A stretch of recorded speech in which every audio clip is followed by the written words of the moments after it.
right, everybody, welcome back to another episode of the Wondrous World. I'm your host, ready to take you on another exciting journey. Today we're stepping into a time machine, heading back to around 2,000 years to the heart of one of the greatest empires the world has ever known. It's a story of organization, discipline, and power, a story that shaped the course of world history. Yes, we're talking about the mighty Roman army. This isn't just a story of men in warfare. It's a tale of innovation, of tactics that were revolutionary for their time, and which still echo in our modern militaries today. It's about an organization that was so much more than a fighting force. So grab your gladius, and let's march into the world of the Roman legions. But don't worry, I promise, no Latin tests at the end of this episode.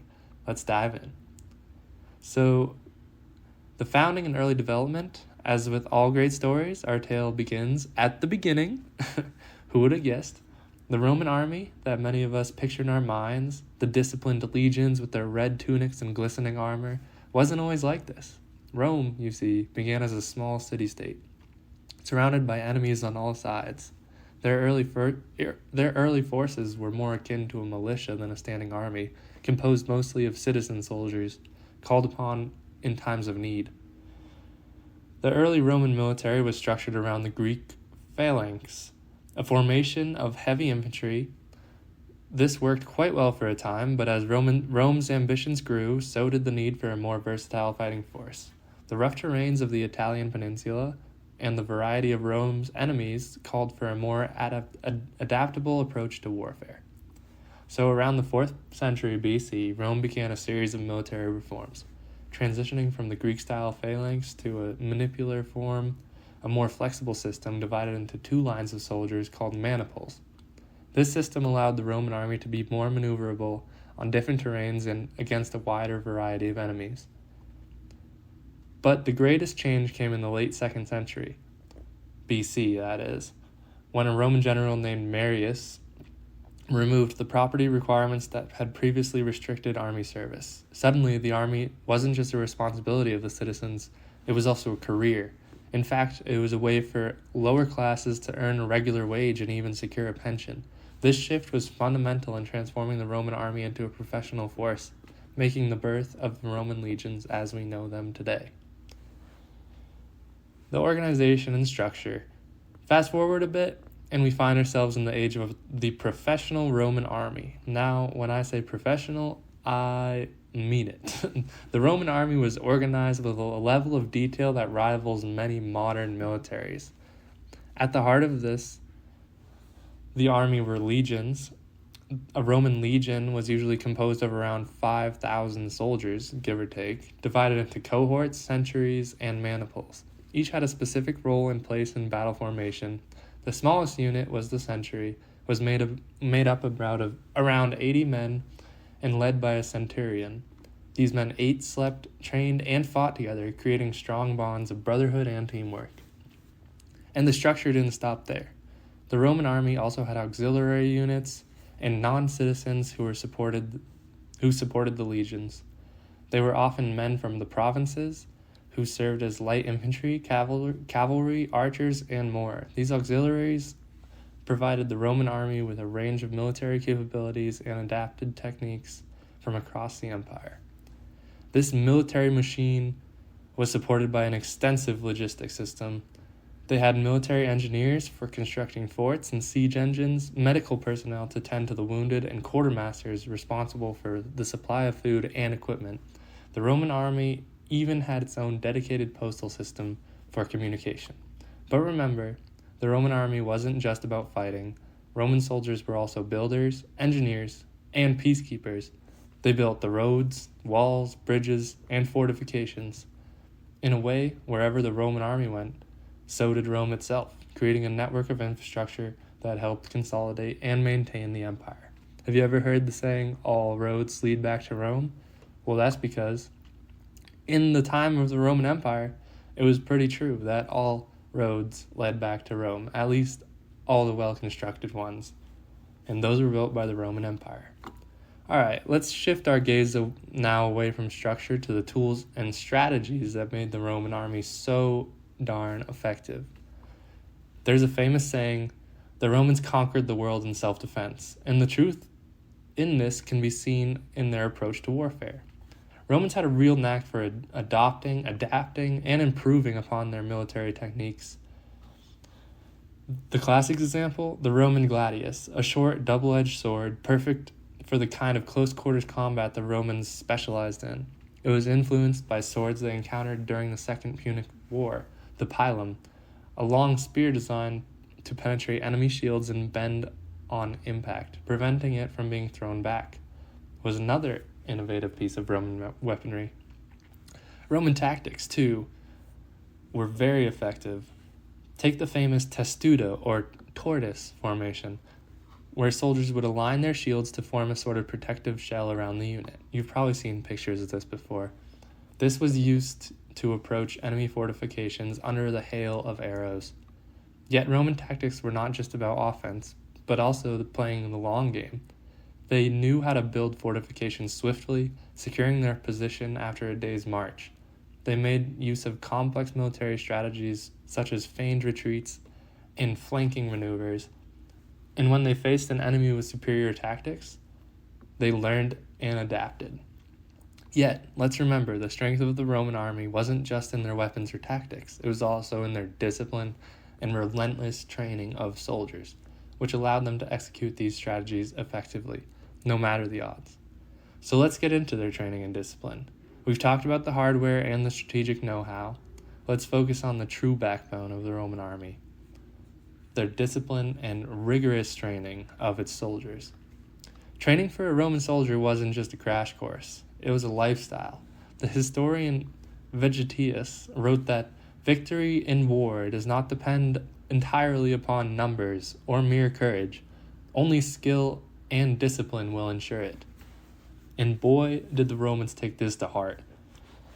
Roman soldiers were taught to march. And when I say march, I mean march. We're talking 20 miles in 5 hours, but not just 20 miles in 5 hours. We're talking 20 miles in 5 hours, fully armored, carrying a pack that weighed around half of their body weight, as well as their weapons. It was about building stamina and endurance, yes, but it also ensured that Roman armies could move faster and be more responsive on the battlefield. They were trained in weapons handling, wrestling, and swimming. They built siege machines and bridges as part of their training, ensuring that they were ready for the eventuality during campaigns. They had even a form of military drill with dummy weapons that were deliberately made heavier than their real counterparts, building strength and skill, so the real weapons they were able to maneuver better and faster. Discipline was sternly enforced, with severe penalties for infractions, such as desertion or theft. This led to a level of order and cohesiveness in the Roman ranks that was rarely matched by their adversaries. So imagine a force of men trained to their physical peak, equipped with advanced weaponry, and drilled to act as a single, cohesive unit. That's a tough nut to crack for any opponent, and it's why the Roman army is remembered as one of the most formidable military forces in history. They were well ahead of their time in this sense, and that aided in them fighting mostly barbarians at the time. Famous battles and campaigns. Of course, they had many, but let's jump into some of the iconic moments of the Roman army. These aren't just fights. They're stories of genius, bravery, and sometimes even hubris. Our first stop is at the Battle of Cannae in 216 BC. Now, this is not a shining moment for the Romans, but it is pivotal. It was during the Second Punic War against Hannibal of Carthage, a general who had brought the war to Rome's doorstep. Hannibal had pulled off one of the most audacious military maneuvers in history, encircling a larger Roman force and inflicting a devastating defeat. But here's the kicker. Rome didn't surrender. They actually rallied, learned from their defeat, and eventually defeated Hannibal. It's the story of Roman resilience and tenacity. Flash forward to 50 BC, Julius Caesar's Gallic Wars. Caesar, with his legions, conquered much of modern France and Belgium, extending Rome's territory and influence. His detailed documentaries about these campaigns are a key source of information about the Roman army at this time. And let's not forget about the siege of Alesia in 52 BC, another masterstroke by Julius Caesar. In a brilliant display of Roman engineering and strategy, Caesar besieged the fortified town of Alesia, home of the Gallic leader Vercingetorix.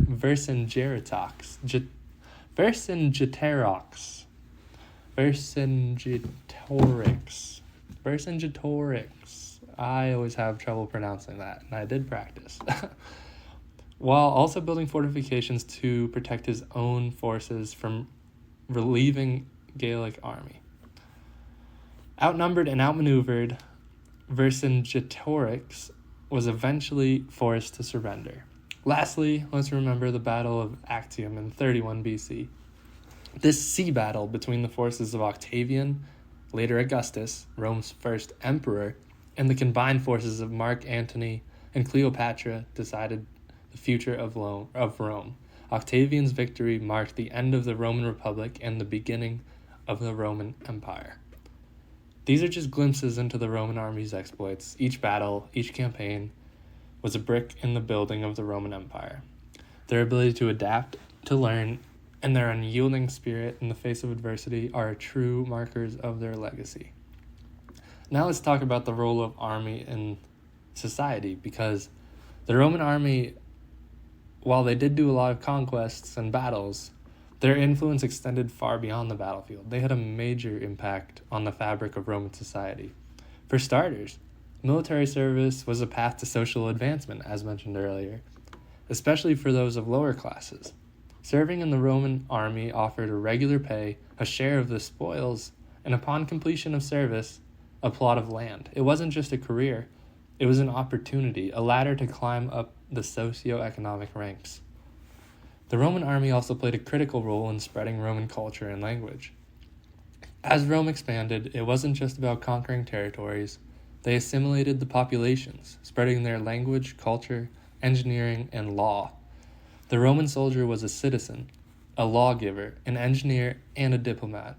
In the late Republic, the allegiance of the army started shifting from state to the generals. Ambitious generals like Julius Caesar and Pompey used their armies to achieve political goals, turning the army into a political tool. This trend would continue into the empire. And let's not forget about the Roman army was instrumental in building infrastructure. The roads they built for the military purposes facilitated trade, integration, and movement. Many of these roads, bridges, and aqueducts are actually still standing and in use today, a testament to the Roman army's engineering skills. In many ways, the Roman army was a microcosm of Roman society. Disciplined, pragmatic, and adaptable, the soldier was not just a warrior, he was a Roman, carrying with him all the traits of his civilization. And now, for the final act of our tale, the sun begins to set on the Roman Empire, and with it, the once mighty Roman army. You may be wondering, how did it all come to an end? Well, like most complex entities, the fall of the Roman army was due to a combination of factors: internal issues, external pressures, and a whole lot of bad luck and timing. Internally, the army faced recruitment problems. The empire's population was in decline due to the plague and low birth rates. Couple this with increasing use of non-Roman soldiers, known as foederati, loyalty to Rome started to dwindle. Those foederati are like modern-day mercenaries. Add to this the growing economic problems within the empire. Funding such a large army was no easy task, and the empire was stretching itself thin. Externally, the pressures were mounting. The empire was constantly under attack from multiple fronts: the Huns, the Visigoths, the Vandals, and the list goes on. And then there were the civil wars and infighting, a deadly combination that sapped the strength of the army. Military leaders often focused more on fighting each other for control rather than defending the empire. Despite their advanced tactics and formidable reputation, the Roman army could not withstand the onslaught of issues. By the 5th century AD, the Western Roman Empire had fallen. The old Eastern Roman Empire, later known as the Byzantine Empire, fared better, but the army of old was no more. While the Roman army fell, the influence did not. The strategies, principles, innovations of the Roman Empire and Roman army shaped military thought for centuries to come. The fall of the Roman army was not just the end of an era, but the start of a legacy that continues to echo throughout history. From the ashes of the Roman Empire, a new world was born, and the Roman army's legacy lives on within it. The story of the Roman army doesn't end with the fall of Rome. Far from it, their influence can still be seen today in numerous ways. First, let's look at military tactics. Many of the tactics that the Roman army developed are still in use today. The concepts of division, cohesion, discipline, and organization of the army have formed the foundation of modern military strategy. Secondly, infrastructure. The Roman army wasn't just about fighting, as we know now. They were also prolific builders. Roman roads, built primarily for military use, facilitated trade and communication across the empire and much of Europe for centuries to come. Many of these roads are still in use today. Their fortification techniques also became the basis for medieval castle designs. Thirdly, the Roman army mindset also became a template for later empires. The idea of professional standing army is one that would be adopted by many other empires throughout history, and obviously is still around today. And the last thing that we'll talk about real quick is the cultural impact that the Roman army had. It's a popular topic for books, movies, video games, and TV shows, even 2,000 years later. It has captivated the imaginations of people for centuries, a testament to its enduring legacy. Even though the Roman Empire and its army fell over 1,500 years ago, its influence is everywhere. It's in our language, our infrastructure, our culture. It's a part of who we are. And it just goes to show that even in fall, there is a rise. The Roman army fell, but it rose again in the pages of history, and its legacy living on long after its end. Looking back at the might and majesty of the Roman army, we can't help but be astounded by the sheer scale of what they achieved, and how their influence has permeated throughout the centuries. From the gritty recruit training fields of the Roman Republic to the grand battle campaigns of the Roman Empire, the Roman army's story is a captivating saga of power, innovation, discipline, and resilience.